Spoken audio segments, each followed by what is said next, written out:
Hello, human EU4 players on the YouTube. Your favorite EU4 AI is here again. Today, we set our sights upon breaking global trade and devaluing the ducat. How your ape brain is wondering?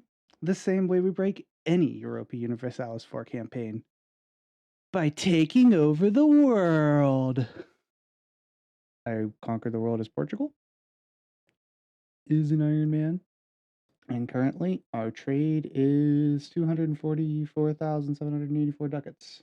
To do that, we need a manufactory in every province, which we have done for the old world. I have subject nations. You could make it more efficient by not allowing subject nations to spawn in colonial regions, but that was never the main goal of this campaign.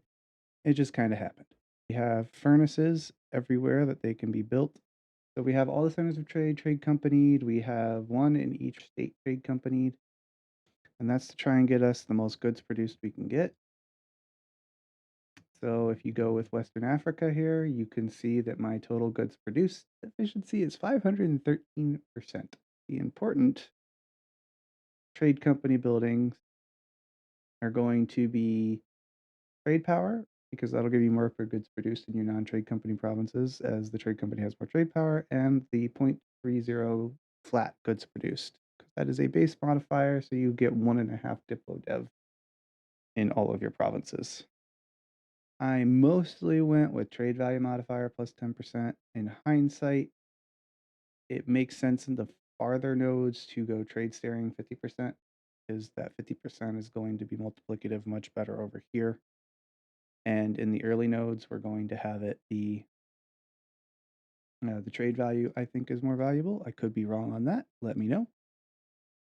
And then our lovely trade steering network.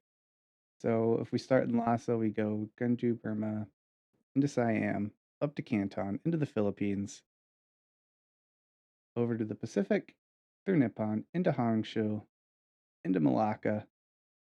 And then from Malacca, it's going to flow through India, through Hormuz, through Persia, and then Aleppo, Alexandria, Constantinople, Ragusa, Pest, Krakow, Vienna, Saxony, Rhineland, Champagne channel for our main trade route.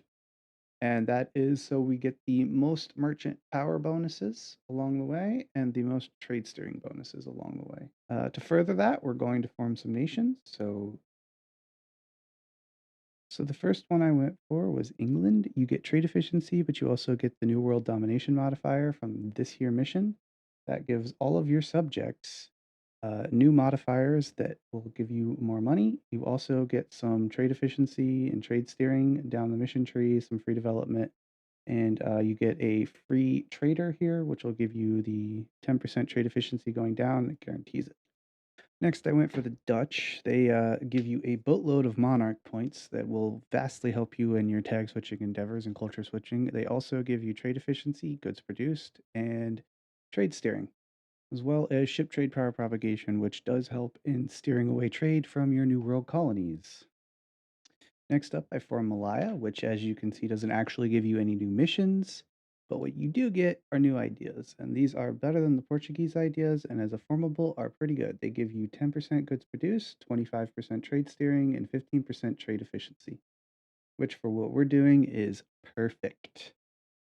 Next, I ended up forming Scotland. This one doesn't really matter, but you do get 15% trade efficiency, and it does give you access to the generic mission for another 15% trade efficiency, which will unlock in the month tick. Next up, any good tag slashing campaign usually involves a German minor. In my case, I went for Pomerania because of the 20% trade steering and 10 global trade power. Finally, since Siam is no longer an in-game tag, you can just form it. Most of these missions don't matter, but I went for the 5% trade efficiency just to give me a little extra something. For my last missions, I chose France as the endgame tag. There are other options. Feel free to tell me what you would have chosen instead, but I am choosing this one for the goods produced, point 2, in every single province, which is the same as adding an additional Diplodev in every single province.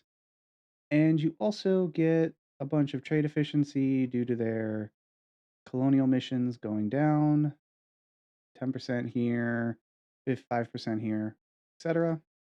So we're ending up with 188% trade efficiency, 345% trade steering, a whole bunch of goods produced in our various provinces. Everything is trade companied.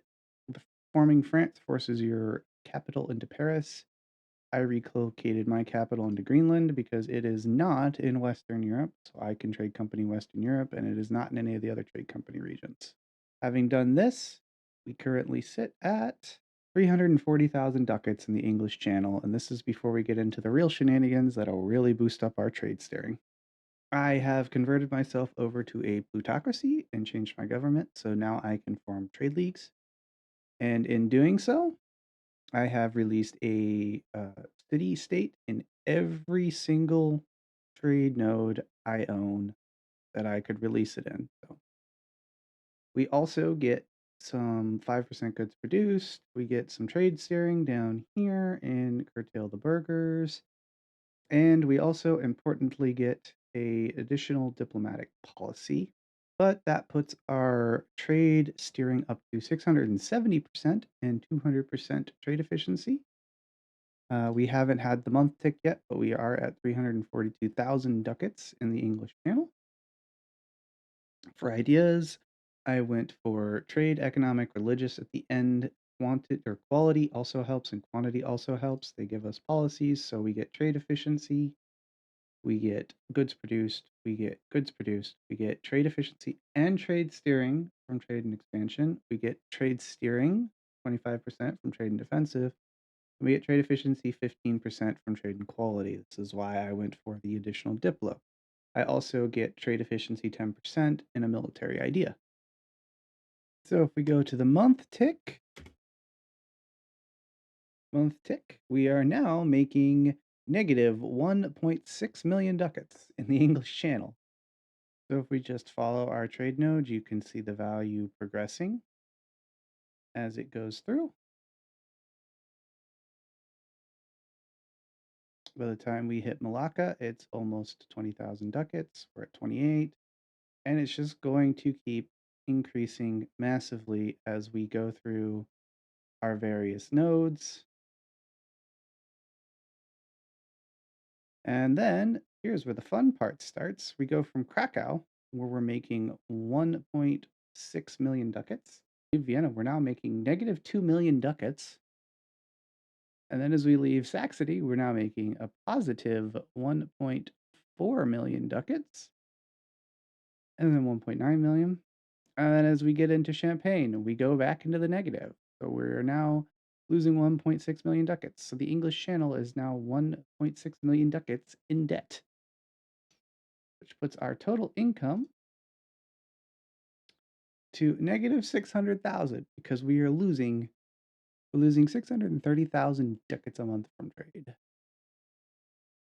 And that is how we destroy international trade and the value of the world economy in Europa Universalis 4. Feel free to let me know your thoughts in the comments, and thank you for watching. May you have an accurate AI kind of day.